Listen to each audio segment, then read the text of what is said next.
Is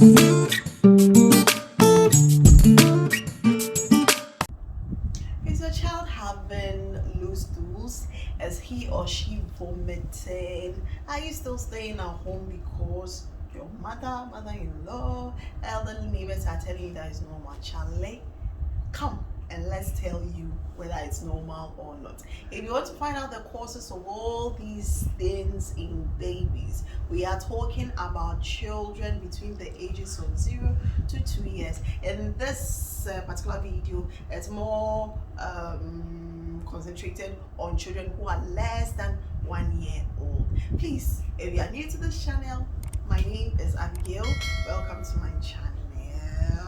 Please subscribe.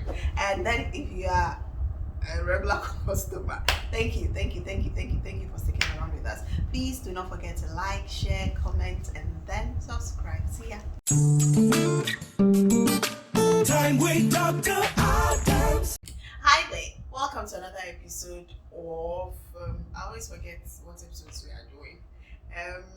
The first 1,000 days of a child's life, stroke time with Dr. Adams, stroke welcoming Fifi and PH. Anyway, so today we are talking about vomiting and watery stools in kids, in babies actually less than 1 year old. Is it normal? No, it's not normal. But if you are a first-time mother, usually we want to know whether you know the difference between a baby spitting up and a vomiting baby. Now, when I say baby spitting up, after feeding, when you finish feeding the baby, we say you should bear the baby. The baby will bring some after feed food, which we can call after feed or we can call spit up.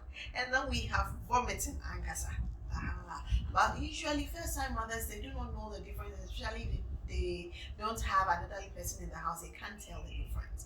But then, even if you have an elderly person in the house and you are still concerned about how much your child is spitting up, you are still concerned about how much your child is vomiting, I always have my patients, especially when I see them and I think it's nothing to be afraid of. I tell them, take a video, take a picture, bring it on your next visit so that we can really tell. Because sometimes, mothers can be so anxious when they are describing things. Either they under-describe it or over-describe it, and you get so scared.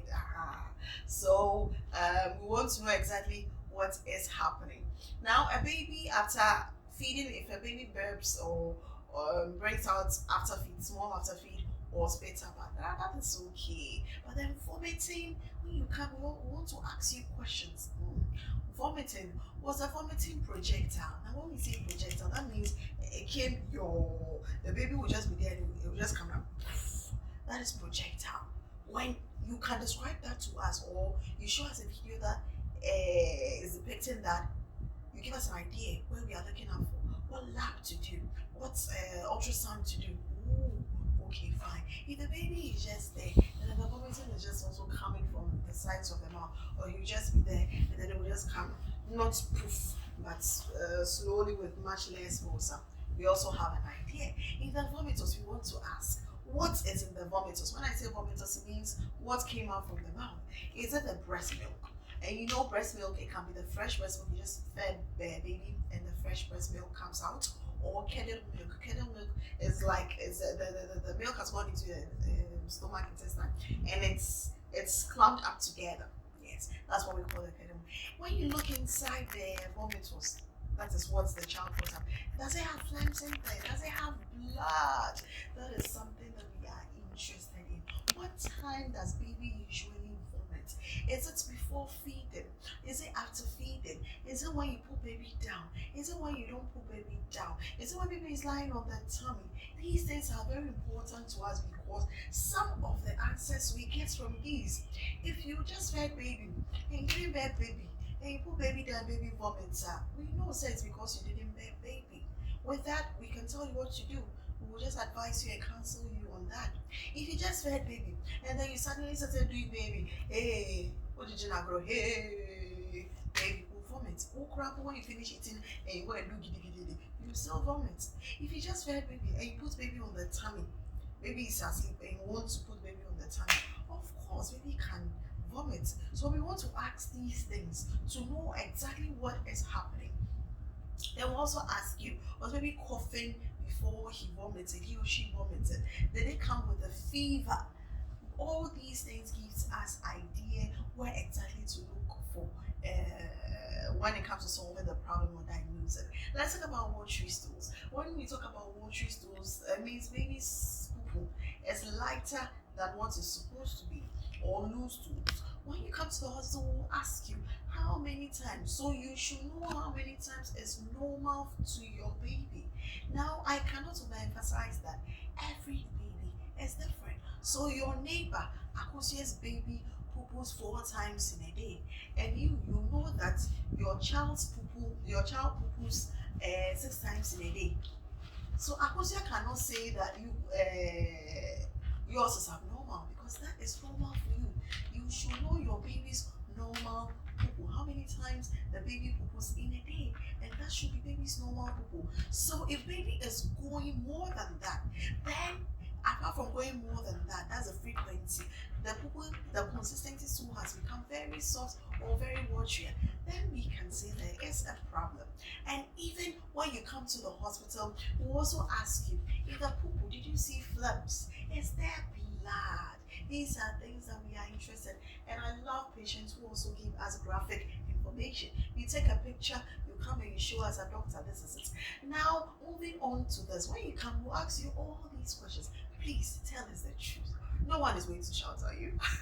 Even if you meet a doctor who will shout at you, grandpa, it's your child, still tell the truth. Do not rush to the pharmacy and give the baby medication, because what the antibiotic will do is it will cover what is really wrong, and then when you come, we'll do tests, we'll do stool RE, we'll not find anything, we'll do blood sample, we'll not find anything, and then you'll be blaming that, oh, this hospital cry and yet me be banning about we test on so many people. But it's your fault, because you've already gone to the pharmacy and bought all these antibiotics to mess up the system. Please come to the hospital and let's find out what is wrong. We'll even ask you, the mother, what you are eating, because sometimes when what the mother is eating goes through the breast milk, and it can change the poo-poo of the child. We'll also ask you about the color of the poo-poo. Is it green? Is it red? Is it brown? It gives us an idea. A baby who is 1 month old, why should that baby be having dark stools? Dark stools gives me an idea that the baby might be bleeding in there. To you, it might mean nothing, but to me, it means something. Baby's poo-poo is turning green. Come. You know, mothers will say, so, a war is due. Please come and let's figure it out and find out what is wrong with the baby. I am emphasizing again, do not go to the pharmacy and buy all these medications and then later on you come to the hospital and expect magic. I am not a magician, or colleagues are no magicians. Come and let's talk. Come and let's find out what's wrong with the baby, because vomiting and loose stools can let baby be dehydrated, and when baby becomes dehydrated, it can even affect the kidneys and it can cause death. Yes, dehydration in babies can cause that, because their bodies are so tiny, the amount of water they can retain in there is so small. So please, I beg of you, always come to 9 months and easy. Yeah. So please always rush to the hospital for the best treatment. Thank you for sticking around with us. If you have any questions, if you have any comments, if you want to know what to do, if you want to know what to do when your baby has loose stools or is vomiting, usually we say breast milk solves all issues. Of course, breast milk has all the nutrients and has all the water. If your baby is less than 6 months, we will usually recommend just breast milk, unless the level of dehydration or the level at which baby is losing these fluids is more. That's when we add in another thing. But the first thing to help your baby is to come to the hospital. Let me know in the comment section below if there's any question, any comments, any topic you want me to cover. And please do not forget to like, share, comment, and subscribe. See you in another video.